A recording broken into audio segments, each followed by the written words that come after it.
نحمده ونصلي على رسول الكريم اما بعد فاعوذ بالله من الشيطان الرجيم بسم الله الرحمن الرحيم الحمد لله رب العالمين صدق الله المولانا العظيم الصلاة والسلام عليك يا سيدي يا رسول الله وعلى آلك واصحابك يا حبيب الله. صد عزتوں کے لائق ناظرین، اس سے قبل ہم نے ایک ویڈیو تعوذ کی تفسیر میں اور ایک ویڈیو بسم اللہ شریف کی تفسیر میں اپلوڈ کی تھی. امید ہے کہ آپ لوگوں نے وہ سماعت فرمائی ہوگی. آج سے ہم سورۃ الفاتحہ کا آغاز کر رہے ہیں، لیکن سورۃ الفاتحہ کی جو آیت میں نے تلاوت کی ہے اس کی انشاءاللہ العظیم ہم تفسیر اپنی اس کے بعد کی ویڈیو میں آپ کی خدمت میں پیش کریں گے. لیکن آج ہم سورۃ الفاتحہ کہ جو نام ہے، اس کی اہمیت ہے اور اس کی فضیلت کے حوالے سے کچھ ضروری معلومات آپ کی خدمت میں پیش کرنا چاہتے ہیں. اس سے قبل میں آپ لوگوں کو ایک عرض کروں گا کہ ہم بہت سی ویڈیوز کو روز آئے دن ہم شیئر کرتے رہتے ہیں، لائک کرتے رہتے ہیں، چونکہ آپ جانتے ہیں کہ یہ تو قرآن ہے اور یہ اللہ کا سچا کلام ہے اور اس سے بڑھ کر کوئی علم بھی نہیں ہے، کوئی نالج نہیں ہے اس سے بڑھ کر. تو آپ سے گزارش کروں گا کہ خالص اللہ تعالیٰ سے ثواب پانے کی نیت سے آپ جہاں تک ہو سکیں اس کو شیئر فرمائیں. آپ کو شیئر کرنے سے آپ کا تو جائے گا کچھ نہیں، البتہ اگر خالص نیت سے کریں گے تو اللہ تعالیٰ سے ثواب پائیں گے اور اللہ تعالیٰ ہمیں ایسے نیک کاموں میں بڑھ چڑھ کر حصہ لینے کی توفیق عطا فرمائے.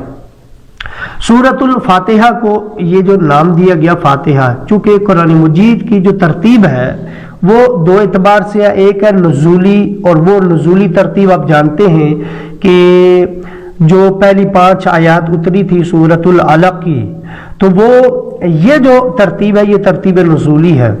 لیکن یہ جو ترتیب میں آج قرآن مجید موجود ہے اسے ترتیب توقیفی کہتے ہیں. یہ حضور علیہ الصلوۃ والسلام نے رب کائنات کے حکم پر ہی، اذن پر ہی یہ ترتیب خود فرمائی تھی. اس ترتیب کے لحاظ سے قرآن مجید کی ساری سورتوں کا آغاز سورۃ الفاتحہ سے ہوتا ہے، اس لیے اس کا نام فاتحہ، اور اس پر علماء کا اتفاق بھی ہے اس نام پر. اس کا سورۃ الفاتحہ کا ایک نام حمد بھی ہے، چونکہ اس میں اللہ کی حمد بیان کی جاتی ہے. اس کا ایک نام ام القرآن بھی ہے، اگرچہ اس میں ام القرآن اس کا نام تو ہے لیکن اس میں علماء کا اختلاف بھی پایا جاتا ہے. اس کا ایک نام القرآن العظیم بھی ہے، القرآن العظیم یہ اس کا نام ہے، چونکہ یہ پورے قرآن کی اساس ہے اور پورے قرآن کا ثواب اللہ تعالیٰ ایک سورہ فاتحہ پڑھنے سے بندے کو عطا کرتا ہے. یہ حضور نے فرمایا کہ جب بندہ سورہ فاتحہ پڑھتا ہے تو اس کو پورے قرآن مجید کا ثواب اللہ عطا فرماتا ہے. اور اس کا ایک سورۃ الفاتحہ کا نام الرقیہ بھی ہے، یعنی دم کرنا، اور الشفا بھی ہے. اس کا یہ نام الشفا، اس حضور علیہ الصلوۃ والسلام کی حدیث ہے، در منصور نے لکھی ہے، قرطبی نے لکھی ہے، مختلف مفسرین کو آپ پڑھ سکتے ہیں کہ یہ جو فاتحہ ہے اس میں ہر مرض کی شفا اللہ نے رکھی ہے. سورۃ الفاتحہ میں ہر مرض کی شفا ہے. اب جو میں آپ کو حدیث سنانے جا رہا ہوں اس کو امام احمد نے، امام ابو داؤد نے اور امام نسائی نے لکھا ہے حضرت خارجہ بن تمیمی رضی اللہ تعالی عنہ سے، اور وہ اپنے چچا سے روایت کرتے ہیں کہ میں حضور علیہ الصلوۃ والسلام کی خدمت میں گیا ہوا تھا، اور حضور علیہ الصلوۃ والسلام کی خدمت میں پیش ہونے کے بعد جب میں واپس پلٹا تو میرا جو گزرنا ہے راستے میں ایک ایسی قوم کے پاس سے ہوا کہ میں نے دیکھا وہاں ایک بندہ انہوں نے لوہے کی زنجیروں سے باندھ رکھا تھا، جکڑ رکھا تھا، اور وہ پاگل تھا، مجنون تھا. تو اس کے خاندان کے لوگ میرے پاس آئے اور انہوں نے مجھ سے کہا کہ کیا آپ اس کا علاج کر سکتے ہیں. تو میں پھر وہاں رکا اور میں نے 3 دن اس پر سورۃ الفاتحہ دم کی، اور اس طرح دم کی کہ ہر دن میں صبح اور شام 2 بار اس پر دم کرتا، اور 3 دن یہ میں دم کرتا رہا، میں تھوک اس پر جمع کر کے تھوکتا رہا. تو اللہ تعالیٰ نے اس کو شفا دے دی، یعنی اس کا جو جنون تھا وہ چلا گیا اور وہ صحت مند ہو گیا، ٹھیک ہو گیا. تو یہ سورۃ الفاتحہ کی ایک اور حضور علیہ الصلوۃ والسلام ایک مرتبہ ایک صحابہ کو ایک مہم پر بھیجا ہوا تھا، تو وہاں پر واپسی پر انہوں نے ایک شخص کو دیکھا جس کو بہت سخت سر کا درد تھا، تو ایک صحابی نے ان کے کان میں سورۃ الفاتحہ دم کی تو ان کے سر کا درد دور ہو گیا۔ اور اسی طرح ایک یہ صحاح کی حدیث سنانے لگا ہوں، یعنی اس حدیث کو جو بھی آپ کی خدمت میں پیش کرنے لگا ہوں، اس کو کس نے لکھا ہے؟ اس کو بخاری شریف نے لکھا ہے، اس کو امام بخاری نے لکھا ہے، اس کو امام مسلم نے لکھا ہے، اور یہ سنن ابن ماجہ میں بھی ہے، ابو داؤد میں بھی ہے، نسائی شریف میں بھی ہے۔ حدیث یہ ہے کہ حضور علیہ الصلوۃ والسلام نے 30 صحابہ کا ایک دستہ، ایک شہ سوار، 30 صحابہ شہ سوار ان کو بھیجا ایک مہم پر، تو وہ واپسی پر ابو سعید خدری رضی اللہ تعالیٰ عنہ اس حدیث کے راوی ہیں کہ جب وہ واپس ہوئے تو واپسی پر وہ ایک قبیلے کے پاس سے گزرے، تو ان کو سخت بھوک لگی ہوئی تھی، تو انہوں نے اس قبیلے والوں سے کہا کہ آپ ہماری مہمان نوازی کیجئے، تو قبیلے والوں نے انکار کر دیا، ہم آپ کی مہمان نوازی نہیں کر سکتے۔ پھر ہوا یہ کہ قبیلے کا جو سردار تھا اس کو سانپ نے یا بچھو نے ڈس لیا اور سخت زہر کا اثر ہوا، تو وہ ان کے پاس آئے اور ان سے عرض کرنے لگے کہ آپ میں سے کوئی ہے جو ہمارے سردار کو سانپ نے یا بچھو نے ڈس لیا تو اس کا علاج کرے، کوئی دم ہے؟ ابو سعید خدری رضی اللہ تعالیٰ عنہ فرماتے ہیں کہ میں نے کہا ہاں میرے پاس دم ہے، میں علاج کروں گا۔ تو جب ہم گئے تو میں نے اس شخص پر جس کو سانپ نے یا بچھو نے ڈسا ہوا تھا، میں نے اس کو 7 مرتبہ سورۃ الفاتحہ پڑھ کر دم کی تو زہر کا اثر ختم ہو گیا اور وہ ٹھیک ہو گیا۔ تو اس کے بدلے میں ان لوگوں نے ہمیں 30 بکریاں دی، یہ 30 بندے تھے، 30 بکریاں انہوں نے ان کو دے دی۔ اب یہ کہتے ہیں کہ ہمیں کچھ شک سا ہوا کہ یہ ہمارے لیے حلال بھی ہیں یا نہیں ہیں، تو ہم نے ان کو کھایا نہیں۔ پھر ہم نے کیا کیا؟ حضور علیہ الصلوۃ والسلام کی خدمت میں حاضر ہوئے اور آقا علیہ الصلوۃ والسلام کی خدمت میں عرض کی کہ یا رسول اللہ صلی اللہ علیہ وسلم، اس طرح فلاں قبیلے کے سردار کو سانپ یا بچھو نے ڈس لیا تھا تو ہم نے اس پر سورہ فاتحہ پڑھ کر دم کی، اس کو علاج کیا، انہوں نے ہمیں 30 بکریاں دی ہیں، کیا یہ ہمارے لیے جائز ہے؟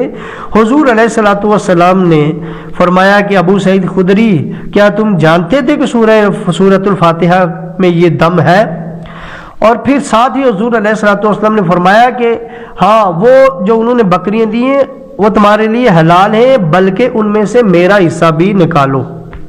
اس سے یہ پتہ چلا کہ جو بطور علاج آپ کسی کا دم وغیرہ کرتے ہیں، اس کا علاج کرتے ہیں، اس پر جو خدمت کی جائے تو وہ خدمت لینا حلال ہے، حرام نہیں ہے۔ اس صورت کا ایک نام اساس بھی ہے۔ حضرت ابن عباس رضی اللہ تعالیٰ عنہ سے ایک طویل حدیث ہے،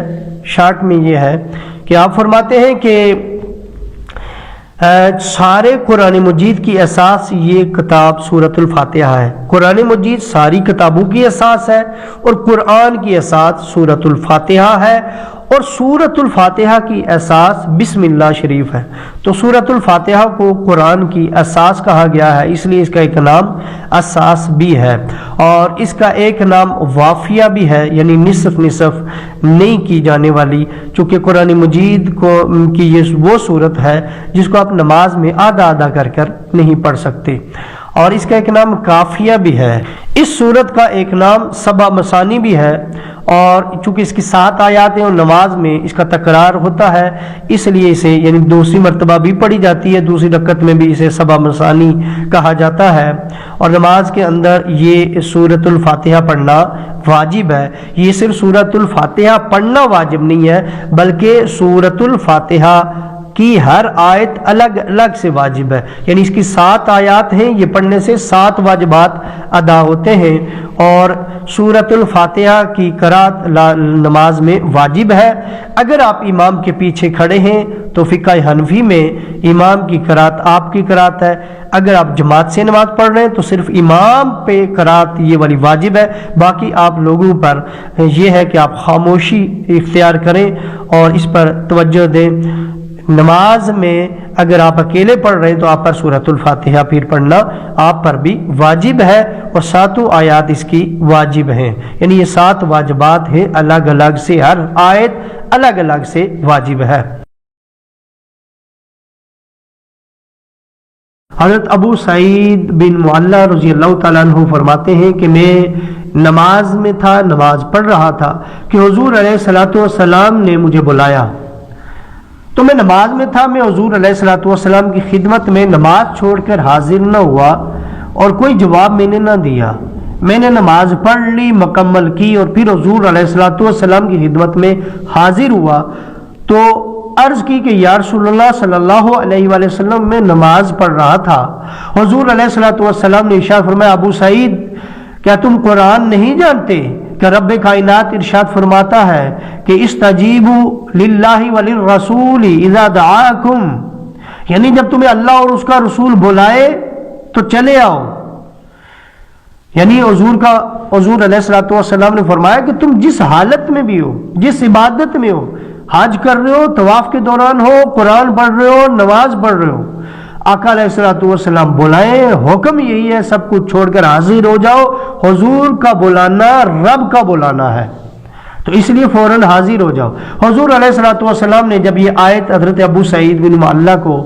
سنائی، اور ساتھ ہی آقا علیہ الصلوۃ والسلام نے ان سے فرمایا کہ اس مسجد سے نکلنے سے پہلے میں تمہیں قرآن مجید کی وہ سورت بتاؤں گا جو قرآن کی تمام سورتوں سے عظیم سورت ہے، قرآن کی تمام صورتوں سے عظیم تر صورت ہے۔ یاد رکھیں قرآن مجید کی ساری صورتیں ہی عظیم ہیں، لیکن ہر ایک آیت کا بھی دوسری آیت سے منفرد مقام ہے، جس طرح کہ آیت الکرسی ہے،